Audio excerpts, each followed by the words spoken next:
अस्सलामुअलैकुम नाजरीन नाजरीन ACC हेल्थ चैनल से आपका मेज़बान डॉक्टर जी सिद्दीकी। तो नॉर्मल डिलीवरी के लिए कम से कम पेल्विक बोन को 12 से 13 सेंटीमीटर ढीला होना चाहिए, फैलना चाहिए। अगर वो नहीं फैल रहा, इसकी वजह रिलैक्सिन हार्मोन की कमी होता है।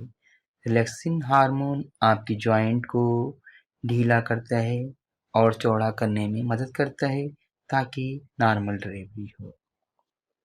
अगर आपकी पेल्विक बोन नहीं खुल रही, रिलैक्सिन हार्मोन का इखराज कम है और आपकी गायनी बताती है आपको कि आपकी पेल्विक बोन नहीं बढ़ रही है और ऑपरेशन का खतरा है, हो जाने का खतरा हो, तो यहाँ होम्योपैथिक मेडिसिन सिमिसिफ्यूगा 200, आयोडीन 200 आपने इस्तेमाल करनी है ताकि आपकी प्रोगेस्टेरॉन का लेवल बढ़े।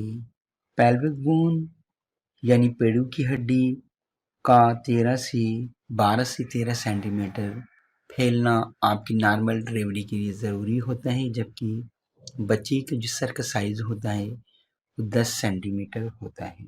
इस हड्डी को फैलाने के लिए रिलैक्सिन हार्मोन की ज़रूरत होती है। ये रिलैक्सिन हार्मोन कार्पस ल्यूटेन आपके एस्ट्रोजन और प्रोगेस्टेरॉन और रिलैक्सिन हार्मोन को बनाता है।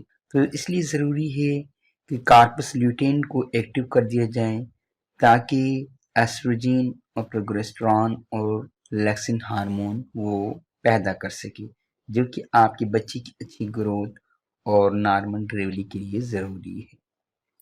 आप सीरम प्रोगेस्टेरॉन का लेबॉरेटरी टेस्ट हर ट्राइमेस्टर में करवाएं ताकि आपका प्रोगेस्टेरॉन जो कि न सिर्फ आपकी दौरान हमल, आपके बच्चे और आपकी सेहत के लिए ज़रूरी और इम्पॉर्टेंट होता है, बल्कि आपकी नॉर्मल डिलीवरी के लिए भी बहुत ज़रूरी होता है।